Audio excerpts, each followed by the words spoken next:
നേപ്പാളിൽ ഇപ്പോഴും 53 മലയാളികൾ കുടുങ്ങിക്കിടക്കുന്നതായിട്ടാണ് നോർക്കെ സിഇഒ അറിയിച്ചിരിക്കുന്നത്. പക്ഷേ അശക്കപ്പെടേണ്ട സാഹചര്യമില്ല എന്നും നോർക്കെ കൂട്ടിച്ചേർത്തിട്ടുണ്ട്.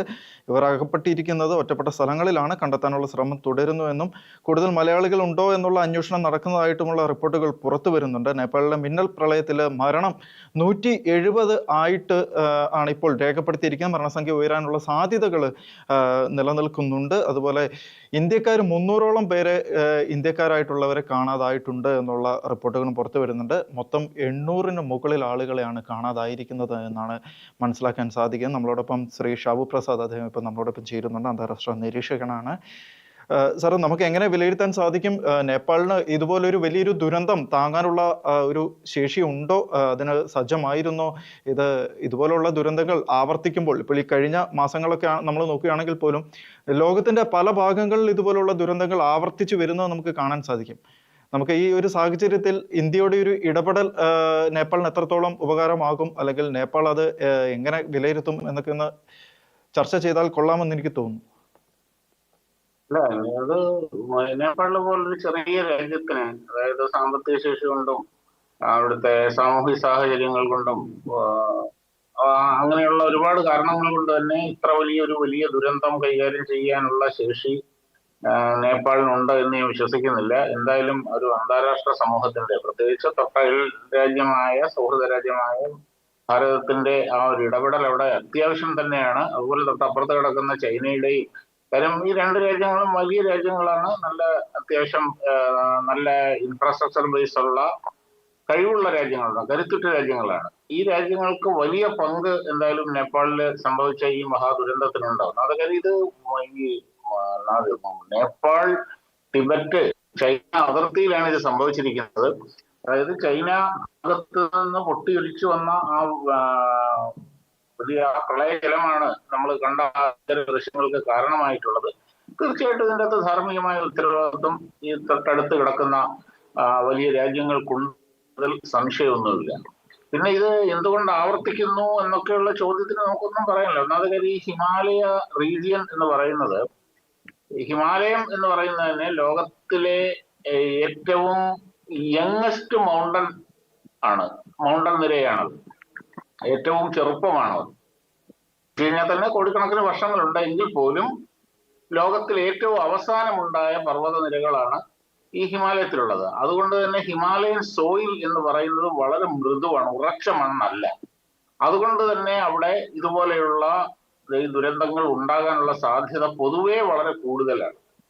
കാര്യം ഇപ്പൊ ഹിമാലയ റീജിയനിൽ കൂടെ റോഡുകൾ ഉണ്ടാക്കുക, തുരങ്കങ്ങൾ ഉണ്ടാക്കുക എന്നൊക്കെ പറഞ്ഞു കഴിഞ്ഞാൽ വളരെ വലിയ ടെക്നിക്കൽ ചാലഞ്ച് ഉള്ളതാണ്. അത് മാത്രമല്ല, ഈ ഹിമാലയ സാനുക്കളില് ഈ ഒരുപാട് ഈ ഭൂഗർഭങ്ങളിലും അല്ലെങ്കിൽ അജ്ഞാതമായിട്ടുള്ള, നമുക്ക് ഇതുവരെ കണ്ടെത്തിയിട്ടില്ലാത്ത സ്ഥലങ്ങളിൽ പടുകൂറ്റൻ മഞ്ഞ് തടാകങ്ങളുണ്ട്. വളരെ വലിയ തടാകങ്ങൾ അവിടെയുണ്ട്, പല ഭാഗത്തുമുണ്ട്.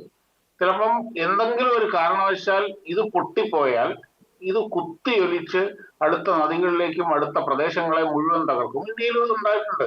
10 വർഷം മുമ്പ് ഉണ്ടായ ഉത്തരകാശിയെ തുടച്ചു നീക്കിക്കളഞ്ഞ ആ ഒരു വലിയ പ്രളയം ഉണ്ടായിരുന്നു. ഇതേപോലെ ഒരു ഹിമാലയത്തിലെ ഏതോ കോണിൽ കിടന്ന ഒരു മഞ്ഞ് തടാകം, പെട്ടെന്ന് പൊട്ടിപ്പോയതാണിത്.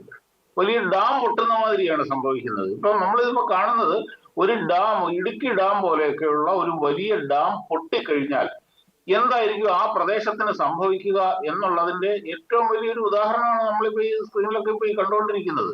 ഇതേപോലെയുള്ള ഇപ്പൊ ഇടുക്കി തടാകം പോലെയുള്ള ഒരു പടുകൂറ്റൻ തടാകം, ഈ അങ്ങനെയുള്ള 100 കണക്കിന് തടാകങ്ങൾ ഈ ഹിമാലയത്തിന്റെ പല ഭാഗത്തായിട്ട് അജ്ഞാതമായിട്ടുണ്ട്. ആർക്കുള്ള മനുഷ്യനൊന്നും ഇന്നലെ കടന്നു പോലും ചെന്നിട്ടില്ലാത്ത ഭാഗങ്ങളാണത്. അപ്പം ഒന്നാമത്തെ കാര്യം, പെട്ടെന്ന് മഞ്ഞുരുകുകയോ കാലാവസ്ഥയിൽ ഒരു വ്യതിയാനമോ ഒക്കെ സംഭവിച്ചു കഴിഞ്ഞാൽ അതിനെ താങ്ങി നിർത്തിയിരിക്കുന്ന അതിന്റെ സൈഡിലുള്ള മലകൾ ഉരുകിപ്പോവുകയോ മഞ്ഞുപാളുകൾ ഉരുകിപ്പോവുകയോ ചെയ്യുമ്പോൾ ഇത് പൊട്ടിയൊലിച്ച് ആ പ്രദേശത്തെ മുഴുവനും വിഴുങ്ങും. ഇത് ഹിമാലയത്തിൽ ഇടയ്ക്കിടയ്ക്ക് സംഭവിക്കുന്നതാണത്. ഇത് അപ്പൊ അവിടേക്ക് യാത്രക്കാർ പോകുമ്പോൾ ഇതൊക്കെ കണക്കിലെടുത്തുകൊണ്ട് വേണം അവിടേക്കൊക്കെ ടൂറിന് പോകാൻ. ഇപ്പൊ എൻ്റെ ഒരു സുഹൃത്ത് കഴിഞ്ഞ മാസം കണ്ട്, ഇപ്പൊ ഇന്നലെ ആ തകർത്തെറിഞ്ഞ ഇന്നലെ തകർന്നു പോയ ആ ചൈനയുടെ ഒരു എമിഗ്രേഷൻ കെട്ടിടമുണ്ടല്ലോ, അവിടെ മണിക്കൂറുകളോളം കാത്തിരിക്കണം. 7-8 മണിക്കൂർ ഇരുന്നാലേ ഒരു അതിന്റെ പ്രോസസ്സിംഗ് പൂർത്തിയാക്കുകയുള്ളൂ. അങ്ങനെ പോയി മടങ്ങി വന്ന ഒരു സുഹൃത്തിൻ്റെ അടുത്ത് പറഞ്ഞതാണത് ഈ കഴിഞ്ഞ ജൂൺ മാസത്തിൽ. ഇത് പറഞ്ഞിട്ട് കാര്യമില്ല. അത് വളരെ സൂക്ഷിച്ചും കണ്ടുമൊക്കെ പോവുക, ഈ റിസ്ക് ഒക്കെ മനസ്സിലാക്കി തന്നെ പോവുക. വളരെ നമുക്ക് മനുഷ്യസാധ്യമായി ഇതിനെ തടയാൻ കഴിയില്ല. നമുക്ക് മനുഷ്യന്റെ പരിമിതി എത്രത്തോളം ഉണ്ട് എന്നുള്ളതിന്റെ ഉദാഹരണമാണ് നമ്മൾ ഈ കണ്ടുകൊണ്ടിരിക്കുന്നത്. വലിയ വമ്പൻ ചുള്ളിക്കമ്പ് ഒടിയുന്നത് മാതിരിയല്ലേ ഒടിഞ്ഞു നുറങ്ങി കഷ്ണങ്ങളായി. അത്ര വളരെ വലിയ സംഹാര ശക്തിയുള്ള ഈ പറഞ്ഞ പോലെ പല കാര്യങ്ങളും ഈ ഹിമാലയ സാനുക്കളിലുണ്ട്. അപ്പം ആ പ്രദേശങ്ങളിൽ ഉള്ളവർക്ക് ആ ഒരു റിസ്കിന്റെ നിഴലിൽ തന്നെയാണ്. എന്തെങ്കിലും ഇങ്ങനെയൊക്കെ സംഭവിച്ചു കഴിഞ്ഞു കഴിഞ്ഞാൽ അതിനെ വേണ്ട രീതി കൈകാര്യം ചെയ്യുക എന്നുള്ളതല്ലാതെ നമ്മൾ എത്രയൊക്കെ കരുത്തോടുകൂടി കെട്ടിടങ്ങൾ പണിഞ്ഞാലും എന്തൊക്കെ സുരക്ഷാ സംവിധാനങ്ങൾ ഏർപ്പെടുത്തിയാലും ഇത് ഇങ്ങനെയുള്ള കാര്യങ്ങൾക്ക് ഒന്നും ചെയ്യാൻ കഴിയില്ല. ഇപ്പൊ കൊടുങ്കാറ്റൊക്കെ വരുന്നത് നമുക്ക് അറിയാൻ കഴിയും. ഇന്ന സമയത്ത് കൊടുങ്കാറ്റടിക്കാൻ സാധ്യത ഉണ്ട്, അത് കൃത്യമായിട്ട് തന്നെ പ്രവചിക്കാനും കഴിയും. പക്ഷെ ഭൂകമ്പങ്ങൾ, ഇതുപോലെയുള്ള ഇങ്ങനെയുള്ള ലാൻഡ് സ്ലൈഡ്സ്, ഇങ്ങനെയുള്ള കാര്യങ്ങൾ പ്രവചിക്കാൻ കഴിയുന്ന സംഭവമല്ല. സംഭവിച്ച നല്ല തെളിഞ്ഞ കാലാവസ്ഥയിലാണ് ഈ സംഭവിക്കുന്നത്. മഴയോ കാര്യങ്ങളോ ഒന്നുമില്ല. അത്രമാത്രം തെളിഞ്ഞ കാലാവസ്ഥ. അവിടെ പ്രത്യേകിച്ച് ഉത്തരേന്ത്യയില് ആ ഭാഗത്തെല്ലാം ഇപ്പം ടൂറിസ്റ്റ് സീസണാണ്. ഇനി ഏതാണ്ട് നവംബർ മാസം വരെ ഒരുപാട് യാത്രക്കാരും സഞ്ചാരികളും തീർത്ഥാടകരും ഒക്കെ എത്തുന്ന സമയമാണിത്. വളരെ നല്ല തെളിഞ്ഞ കാലാവസ്ഥയിൽ എന്ത് ചെയ്യാൻ കഴിയും? നമുക്കത് മനുഷ്യന്റെ നിസ്സഹായാവസ്ഥ ബോധ്യപ്പെടുന്ന ചില നിമിഷങ്ങളിലൂടെയാണ് നമ്മളിപ്പോൾ കടന്നു പോയിക്കൊണ്ടിരിക്കുന്നത് എന്നുള്ളത് അംഗീകരിച്ചേ പറ്റുള്ളൂ. തീർച്ചയായിട്ടും. ഇപ്പോൾ ഇന്ത്യയുടെ ഭാഗത്ത് നിന്ന് നോക്കുകയാണെങ്കിൽ നമുക്കറിയാം 140ഓളം ഇന്ത്യക്കാർ അവിടെ കുടുങ്ങിക്കിടക്കുന്നു എന്നുള്ള റിപ്പോർട്ട് വരുന്നു. അതിൽ ഒരുപാട് പേരെ കാണാതായി, 140ഓളം ഇന്ത്യക്കാരെ കാണാതായിരിക്കുന്നു എന്നുള്ള റിപ്പോർട്ടുകൾ പുറത്തു വരുന്നു. 300ഓളം ഇന്ത്യക്കാർ അവിടെ കുടുങ്ങിക്കിടക്കുന്നു എന്നുള്ള റിപ്പോർട്ടുകൾ വരുന്നു. അപ്പോൾ ഇന്ത്യ ഇപ്പോൾ ഇപ്പോൾ വിവരം ലഭിച്ചവരെ തിരിച്ച് എത്രയും പെട്ടെന്ന് അടിയന്തരമായിട്ട് എത്തിക്കുവാനുള്ള നടപടികൾ ഇന്ത്യ തുടങ്ങിയിട്ടുണ്ട് എന്നൊക്കെ നമുക്ക് അറിയാൻ സാധിച്ചു. നമ്മുടെ സ്വന്തം രാജ്യത്തേക്ക് എവിടെ എന്ത് പ്രശ്നമുണ്ടായാലും സ്വന്തം പൗരന്മാരെ തിരിച്ച് നാട്ടിലെത്തിക്കുക എന്നതിനാണ് നമ്മുടെ രാജ്യം ഏറ്റവും കൂടുതൽ ഒരു പരിഗണന കൊടുക്കാറുള്ളത്. അത് യുദ്ധമായാലും ശരി, എന്തെങ്കിലും ഒരു പ്രകൃതി ദുരന്തമായാലും ശരി, അത് തന്നെയാണ് ഇന്ത്യയുടെ ഏറ്റവും വലിയൊരു പ്രയോറിറ്റി എന്ന് പറയുന്നത്. ഇന്ത്യ എന്തൊക്കെ നീക്കങ്ങളായിരിക്കാം ആ ഒരു വിഷയത്തിൽ നടത്താൻ പോകുന്നത്?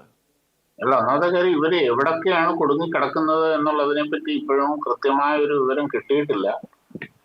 പല ഭാഗത്തായിട്ടായിരിക്കും. പ്രധാനമായിട്ട് ഈ കൈലാസ് മാനസരോവർ യാത്രയ്ക്ക് പോകുന്നവരാണ് അങ്ങോട്ട് പോകുന്നത്. കാര്യം ഇത് ശരിക്കും ചൈനയുടെ ഭാഗത്തുള്ള ടിബറ്റിലാണ് ഇതുള്ളത്. ചൈനയുടെ അവിടുന്ന് അത് കഴിഞ്ഞ് വേണം അങ്ങോട്ട് പോകാനായിട്ട്. കുറെ കാലമായിട്ട് ഈ കൈലാസ് മാനസരോവർ യാത്ര നിർത്തിവെച്ചിരിക്കുകയായിരുന്നു. അടുത്ത കാലത്താണ് ഏതാണ്ട് എനിക്കൊന്ന് ഡോക്ലാം ഇഷ്യൂ കഴിഞ്ഞതിന് ശേഷം കംപ്ലീറ്റ് അത് നിർത്തിവെച്ചിരിക്കുകയായിരുന്നു.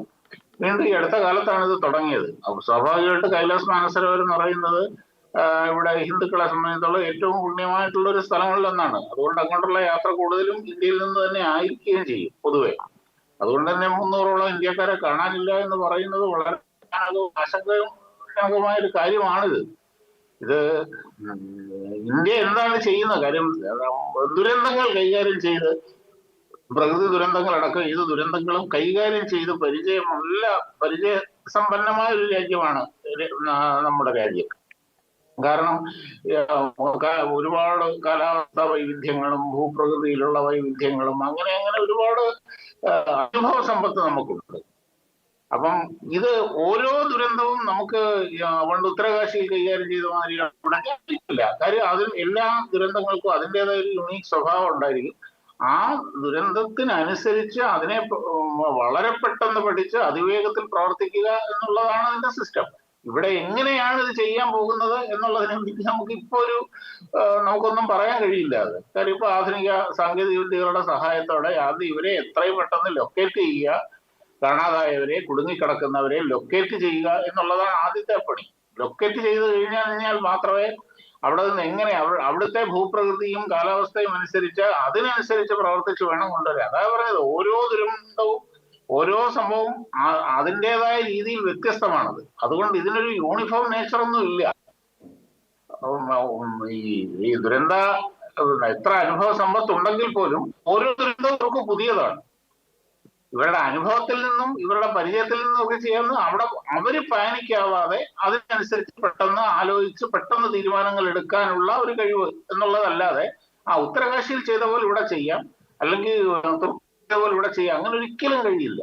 കാരണം ഓരോ ദുരന്തവും പുതിയതാണ്, അതിന് അതിൻ്റെതായ എല്ലാ വശങ്ങളും ഉണ്ടാകും, അതിനനുസരിച്ച് ചെയ്യാൻ കഴിയുള്ളൂ. അതുകൊണ്ട് ഇന്ത്യ എന്താണ് ചെയ്യാൻ പോകുന്നത് എന്ന് നമുക്കിപ്പോ പറയാൻ കഴിയില്ല. അവിടുത്തെ സിറ്റുവേഷൻ അനുസരിച്ച് ഉചിതമായ രീതിയിൽ പരമാവധി മനുഷ്യസാധ്യമായ രീതിയിൽ നമ്മുടെ രാജ്യം പ്രവർത്തിക്കും. ഈ കാണാതായവർ സുരക്ഷിതരായിരിക്കട്ടെ എന്ന് നമുക്കിപ്പോൾ പ്രാർത്ഥിക്കാനേ പറ്റുള്ളൂ. കുടുങ്ങിക്കിടക്കുന്നവർ എത്രയും പെട്ടെന്ന് അവരെ രക്ഷപ്പെടുത്താൻ കഴിയട്ടെ എന്നും നമുക്ക് പ്രാർത്ഥിക്കാം. നമ്മളിവിടെ കണ്ടതാണ്, ഇവിടെ ഈ മുണ്ടക്കൈ ചുരൽമല ദുരന്തം നമ്മൾ കണ്ടതാണ്. ഇന്നലെ ഞാൻ അവിടെ പോയിരുന്നു, ഓണത്തിന് ഞാൻ അവിടെ ആയിരുന്നു. എന്തൊരു ഭീകരമാണ് അത്. അത് ഏതാണ്ട് അതുപോലത്തെ തന്നെ ഒരു ദുരന്തമാണിതും. അത് ക്യാമറയിലൊന്നും പതിഞ്ഞില്ല എന്നുള്ളത് മാത്രമേ ഉള്ളൂ. കാര്യം അർദ്ധരാത്രി 2 മണിക്കായിരുന്നു. ആ വ്യത്യാസം മാത്രമേ ഇവിടെ ഉള്ളൂ. അന്നും 500-ലധികം ആൾക്കാർ, 500ഒന്നും അല്ല, അതിൽ കൂടുതൽ ആൾക്കാർ അവിടെ പോയിട്ടുണ്ട്. ഒരുപാട് പേരുടെ, നൂറുകണക്കിന് ആൾക്കാരുടെ കാണാതായിട്ടുണ്ട്, ബോഡി കിട്ടാനുണ്ട്. അങ്ങനെ സംഭവിച്ചതാണത്.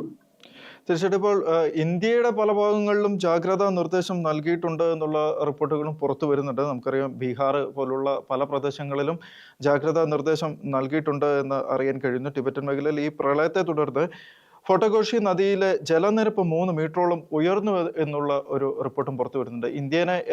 ഇന്ത്യയുടെ ചില ഭാഗങ്ങളിലെങ്കിലും ഈ ഒരു പ്രളയം ബാധിക്കാനുള്ള സാധ്യതയുണ്ടോ? അല്ല, അത് ബാധിക്കാൻ സാധ്യതയുണ്ടെന്ന് തോന്നുന്നില്ല. ഈ പ്രളയം നേരിട്ട് ബാധിക്കാൻ സാധ്യതയില്ല. പക്ഷെ ഈ പറഞ്ഞാൽ ഇപ്പൊ ഉത്തരേന്ത്യയിൽ പല ഭാഗത്തും മഴ പെയ്യുന്നുണ്ട്. പ്രത്യേകിച്ച് ഹിമാലയ റീജിയനോട് ചേർന്ന് കിടക്കുന്ന ഭാഗങ്ങളിൽ ഇതുപോലെയുള്ള ദുരന്തങ്ങൾ ഉണ്ടാവാൻ സാധ്യതയുണ്ട്. ആ സാധ്യത മുൻകൂട്ടി കണ്ടായിരിക്കാം സർക്കാർ അതിന് ജാഗ്രത പാലിക്കണം, ആൾക്കാരെ മാറ്റി പാർപ്പിക്കണം, അങ്ങനെയൊക്കെയുള്ള കാര്യങ്ങൾ ചെയ്യുന്നത്. ഇതിപ്പോ ഒന്നും ചെയ്യാൻ, ഇതിപ്പോ ഞാൻ പറഞ്ഞില്ല, ഇത് നിങ്ങളുടെ വിഷ്വൽസ് തന്നെ നോക്കൂ, എന്ത് തെളിഞ്ഞ കാലാവസ്ഥയാണെന്ന്. അത്രമാത്രം തെളിഞ്ഞ കാലാവസ്ഥയിലാണ് ഇങ്ങനെ പെട്ടെന്ന് ഒരു അണുബോംബ് വീഴുന്ന മാതിരിയാണ് ഇങ്ങനത്തെ സംഭവം നടക്കുന്നത്. അപ്പം നമുക്ക് എത്രയൊക്കെ ടെക്നോളജി ഉണ്ടെങ്കിലും മനുഷ്യന്റെ പരിമിതി എന്ന് പറഞ്ഞാൽ വളരെ വലുതാണ്. അതിന്റെ അകത്ത് നിന്നുകൊണ്ട് പരമാവധി ചെയ്യാനേ കഴിയുള്ളൂ. തീർച്ചയായിട്ടും.